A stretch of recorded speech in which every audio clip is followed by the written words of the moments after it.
Hola, soy Darío Hernández y en este video vamos a comenzar a resolver las preguntas correspondientes al apartado de Ciencias Experimentales para realizar el examen Exacer con Colegio de Bachilleres. Vamos a resolver el primer ejercicio. Se utiliza como la medida de la energía cinética de cada molécula. Vienen 4 incisos, A, B, C y D. El inciso A dice que es temperatura, el inciso B, calor, C, rozamiento o D, equilibrio térmico. Hay que tener en claro estos conceptos. Para empezar, muy importante, suscríbete a este canal.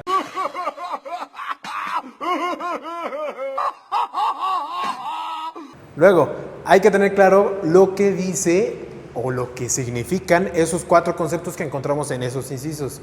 Vamos a iniciar con el inciso A, temperatura. ¿Qué es la temperatura?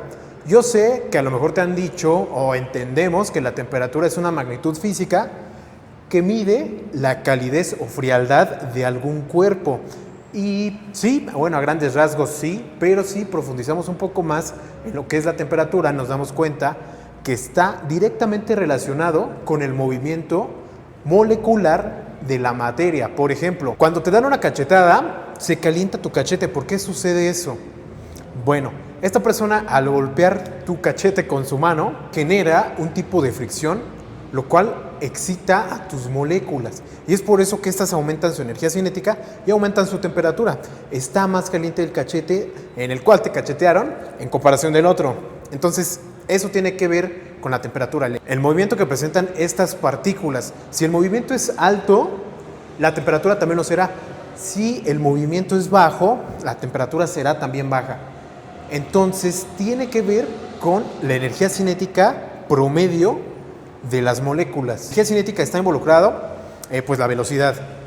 De esta manera, ya te das cuenta que es temperatura a lo que se está refiriendo. Sin embargo, no hay que dejarlo así solamente. También vamos a explicar qué es el calor. El calor es una transferencia de energía entre dos cuerpos o más que están en contacto. Pueden ser dos cuerpos, la misma sustancia, por ejemplo, agua fría y agua caliente. Si mezclamos esas dos cantidades de aguas, una fría y otra caliente, también hay un intercambio de energía debido a la diferencia de temperatura. Eso es el calor. El calor se mide usualmente en calorías o en joules. La temperatura la medimos en grados Celsius, grados Fahrenheit, grados Rankine y en escala Kelvin también, que es la más usada cuando estamos tratando temas de física. Ahora, rozamiento, ¿qué es? Fricción, algún tipo de contacto entre dos o más superficies. Eso es rozamiento. Bueno, sí alteraría la energía cinética de las partículas, porque pues obviamente cuando tenemos frío a lo mejor nos frotamos las manos para provocar calor, pero no es lo que nos están pidiendo. Y el inciso D habla del equilibrio térmico. O bueno, es una opción, el equilibrio térmico. ¿Qué es el equilibrio térmico? Es cuando dos cuerpos o más están en contacto y a diferente temperatura, y al estar cierto tiempo en contacto pues alcanzan el equilibrio térmico, es decir, la misma temperatura. Un ejemplo de esto puede ser tu café.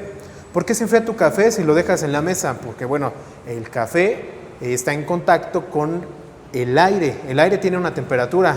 Dependiendo de la temperatura del aire, es que se va a enfriar o calentar tu café. Así se responde entonces la primera pregunta. Sabemos que es el inciso A, que es temperatura.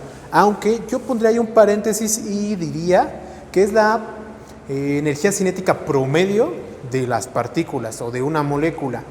Pero bueno, se entiende que nos está tratando de decir que es temperatura a lo que se está refiriendo. Pasemos ahora con el ejercicio número 2. El ejercicio 2 habla de temperatura, pero ahora sobre las unidades que se manejan. Habíamos comentado que pues tenemos 4 básicamente: Celsius, Fahrenheit, Rankine y Kelvin. Pide saber cuál es la equivalencia para pasar de grados Kelvin a grados centígrados. Ahí dice grados Kelvin, pero vuelvo a lo mismo, solamente usamos Kelvin, no grados, eso es incorrecto. La equivalencia es la siguiente.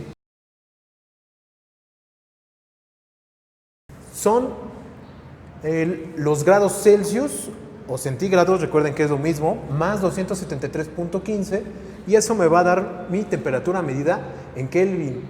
Sin embargo, muchos, y pues aquí no hay tanto problema, desprecian este punto 15 y lo dejan en 273. Recuerden que tenemos esta equivalencia y podemos jugar con ella. Es decir, si queremos saber lo contrario, cómo pasar de Kelvin a Celsius, pues tenemos este 273 que está de este lado sumando, lo podemos pasar del otro lado restando. Entonces yo tendría a la K de su lado este paso restando, y eso sería igual a grados Celsius o centígrados. Es el inciso número C, la respuesta correcta para el ejercicio número 2. Revisando la guía pueden notar que si vamos al apartado de las respuestas, marca como la correcta el inciso A. Sin embargo, aquí sí hay un error. Esa equivalencia que se encuentra en el inciso A es totalmente incorrecta. La correcta es el inciso C. Solamente quería aclarar este punto para que no tuviera ninguna confusión. Pasamos con la pregunta número 3. Dice que un paciente en un hospital ha alcanzado una temperatura corporal de 313 Kelvin y desea conocer esa temperatura en grados Celsius. Pues de hecho esta pregunta está un poco rara porque es lo mismo que la anterior. La equivalencia se ven muy similares. Tenemos los 4 incisos que tenemos acostumbrados o estamos acostumbrados a ver. Nos damos cuenta que el inciso D es la correcta. Dice que los grados centígrados es igual a la magnitud en Kelvin menos 273. Entonces, esa es mi respuesta correcta. Y ya, se acabó. Esta vez solamente tocó teoría, no hay tanta práctica, pero bueno, así se soluciona. Espero haberte ayudado. Cuídate mucho, nos estamos viendo. Que tengas un buen día.